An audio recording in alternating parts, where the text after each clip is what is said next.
இரவு 12 மணிக்கு வீட்டில் தனிமையில் இருந்த இளம்பெண்ணுக்கு உணவு டெலிவரி கொடுக்க வந்த டெலிவரி பாய்.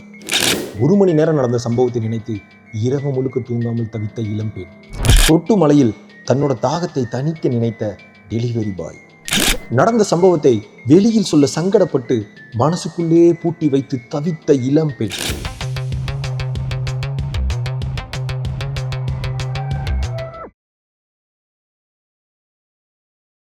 என்னோட பேர் சாரு. நான் சென்னையில் ஃப்ரெண்ட்ஸோட தனி வீடு எடுத்து தங்கியிருக்கேன். சம்பவம் நடந்த அன்னைக்கு என்னோடய ஃப்ரெண்ட்ஸ் எல்லாரும் ஊருக்கு போயிட்டாங்க. அன்றைக்கி நான் மட்டும்தான் ஒர்க் முடிச்சுட்டு நைட்டு 11 மணிக்கு வீட்டுக்கு வந்துட்டு இருந்தேன். மழையில் நனைஞ்சிக்கிட்டே பைக் ஓட்டிகிட்டு வந்ததுனால எங்கள் அம்மா ஃபோன் பண்ணிகிட்டே இருந்ததை என்னால் அட்டன் பண்ணி பேச முடியல. கடைசியில் வீட்டுக்கு வந்து பைக் நிறுத்தினதுக்கப்புறம் தான் ஃபோன் எடுத்து அம்மாட்ட பேச முடியுது. அப்போ அம்மா கிட்ட, அம்மா சொல்லுமா அப்படின்னு நான் கேட்க, அம்மா ஏன்டி இத்தனை தடவை ஃபோன் பண்ணிட்டே இருக்கேன், எடுக்கவே இல்லை அப்படின்னு எனக்கு திட்டுறாங்க. அம்மா கிட்ட, அம்மா மழை பெஞ்சிட்டு இருக்கு, நான் எப்படி ஃபோன் எடுத்து பேசுறது அப்படின்னு கோவத்தில் நானும் கத்துனேன். அப்போ அம்மா, சாப்பிட்டியா, சாப்பாடுக்கு என்ன பண்ண போகிற, இதெல்லாம் கேட்கும்போது, அம்மா நான் சாப்பாடு நான் ஆல்ரெடி ஆர்டர் போட்டேன், கொஞ்சம் நேரம் ஃபோனை வை, ட்ரெஸ் எல்லாம் ரொம்ப நனைஞ்சிருக்கு, நான் போய் ட்ரெஸ் மாற்றிட்டு உனக்கு கால் பண்ணுறேன்னு சொல்லிட்டு அம்மாட்ட ஃபோனை கட் பண்ணிட்டு வீட்டை திறந்து உள்ளே போனேன். அப்போது பாத்ரூம்குள்ளே போய் என்னோட நனைஞ்ச ட்ரெஸ் எல்லாம் கழட்டிட்டு துண்டு எடுத்து என்னோட ஈரத்தெல்லாம் தொடச்சி முடிச்சுட்டு பெட்ரூமில் வந்து வேறோ ட்ரெஸ்ஸை மாற்றிட்டு இருந்தேன். அப்போ திடீர்னு எங்கள் வீட்டுக்கு யாரோ காலிங் பெல் அடித்த மாதிரி சவுண்டு கேட்டுச்சு.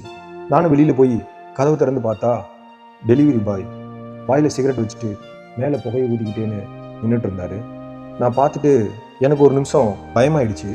என்னடா ஒரு ஃபுட் டெலிவரி பண்ண வந்தவங்க இந்த மாதிரி தம் அடிச்சுட்டு வீட்டு வாசலில் நிற்கிறாங்களே அப்படின்னு சொல்லி யோசிச்சுட்டே நின்னேன். அப்போ delivery boy, food delivery ma'am அப்படின்னு சொன்னாங்க. நான் உடனே கையில் அந்த சிகரெட்டை பார்த்தேன். அவர் என்னையும் சிகரெட்டையும் பார்த்துட்டு சிகரெட்டை நச்சிட்டு கீழே போட்டார். அதுக்கப்புறம் கொடுங்கன்னு நான் கேட்டேன். அவர் ஓடிபி கேட்டார். ஓடிபி சொல்லிவிட்டு ஃபுட்டை வாங்கும்போது ஒரு விஷயம் சொன்னார். எனக்கு ஒரு மாதிரி பதட்டம் ஆயிடுச்சு. என்ன கேட்டாருன்னா, வீட்டில் யாருமே இல்லையா, நீங்கள் மட்டும் தனியாகவா இருக்கிறீங்க அப்படின்னு என்னை பார்த்து கேட்டார். எனக்கு டென்ஷன் ஆகிடுச்சு. ஹலோ, இதெல்லாம் நீங்கள் எது கேட்குறீங்க, இது எப்படி உங்களுக்கு தெரியும் அப்படின்னு நான் கேட்க, அவர் அதுக்கு கூலா, இல்லை சவர்மா ஒரு ரோல் தான் ஆர்டர் போட்டிருக்கீங்க, அதான் வீட்டில் யாரும் இல்லையான்னு கேட்டேன் அப்படின்னாங்க. மிஸ்டர், அதெல்லாம் உங்களுக்கு எதுக்கு, அமௌண்ட் எவ்வளோன்னு சொல்லுங்கள் அப்படின்னு நான் அவரை பார்த்து கோவத்தில் திட்டினேன். அதுக்கு அவர் 350 சொல்லிட்டு கேஷா ஜிபேவான்னு கேட்டார். நான் ஜிபே அப்படின்னு சொன்னேன். உடனே அதுக்கு அவரோட ஃபோன் நம்பரை 99521 இப்படின்னு சொல்ல ஆரம்பித்தார். எனக்கு, ஹலோ நம்பர்லாம் எதுக்கு சொல்கிறீங்க, ஸ்கேனர் கட்டுங்க அப்படின்னு சொல்லி அவரோட ஸ்கேனரை வாங்கி நான் பே பண்ணேன். பே பண்ணி முடிச்சுட்டு கதவை சடார்னு சாத்திட்டு நான் என்னோடய ரூமுக்குள்ளே போயிட்டேன்.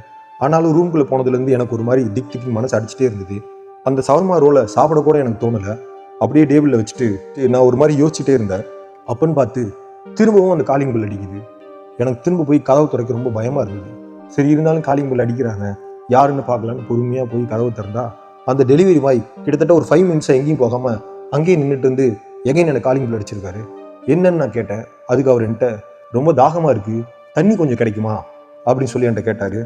சரி தண்ணி கேட்குறாங்க, நல்லவனோ கெட்டவனோ, நம்ம இல்லைன்னு எப்படி சொல்கிறதுன்னு நானும் எதுவுமே பேசாமல் கதவு சாத்தாமல் அப்படியே நேராக கிச்சனுக்கு நடந்து போனேன். கிச்சனில் இருந்த ஃப்ரிட்ஜை திறந்து வாட்டர் பாட்டில் எடுத்துகிட்டு கிச்சன்லேருந்து நடந்து இவர்கிட்ட வர வரைக்கும் எனக்கு ஒரு மாதிரி அச்சமாகவே இருந்துச்சு. கடைசியில் அவர்கிட்ட பாட்டிலை கையில் கொடுக்க அவர் பாட்டில் முடியை திறந்து கொஞ்சம் கூட மிச்சம் வைக்காமல் அந்த பாட்டில் ஃபுல்லாக இருக்க தண்ணியும் குடிச்சு முடிச்சிட்டாரு. குடிச்சு முடிச்சுட்டு பாட்டிலை நான் அவர் கையிலேருந்து வாங்கினேன். அவரோட கையிலேருந்து பாட்டிலை வாங்கும்போது அவர் பாட்டிலை டைட்டாக பிடிச்சிட்டாரு. 2 தடவை சேக் பண்ணி தான் பாட்டிலை இழுத்து கையில் வாங்கிட்டேன். அதுக்கப்புறம் பாட்டிலை வாங்கினதையும் கதவை டம்மால்னு சாத்திட்டேன். வேறு எதுவும் அவர்கிட்ட பேச எனக்கு விருப்பம் இல்லை. நேராக போய் பாட்டிலை வச்சுட்டு கதவை சாத்திட்டு உள்ளே படுத்துட்டேன். அதுக்கப்புறம் மறுபடியும் காலிங் பெல் அடிப்பாங்களா, இல்லை மறுபடியும் வருவாங்களா, இல்லை யாருக்காவது ஃபோன் பண்ணி இந்த விஷயத்தை சொல்லுவோமா, ஆனால் தண்ணி தானே கேட்டார், இதை எப்படி நம்ம ஒருத்தர் கம்ப்ளைண்ட்டாக சொல்கிறதுன்னு எனக்கு ஒரு மாதிரி பயமாகவே இருந்துச்சு. ஆனால் இருந்தாலும் என் மனசுக்குள்ளே ஒரு பயம் இருந்துகிட்டே இருந்துச்சு. என்னால் வாங்கின அந்த சவர்மா கூட சாப்பிட முடியல. வாங்கின சாப்பாடு அங்கேயே வச்சுட்டு ஒரே யோசனையிலே நான் பெட்ஷீட் எடுத்து படுத்திருந்தேன்.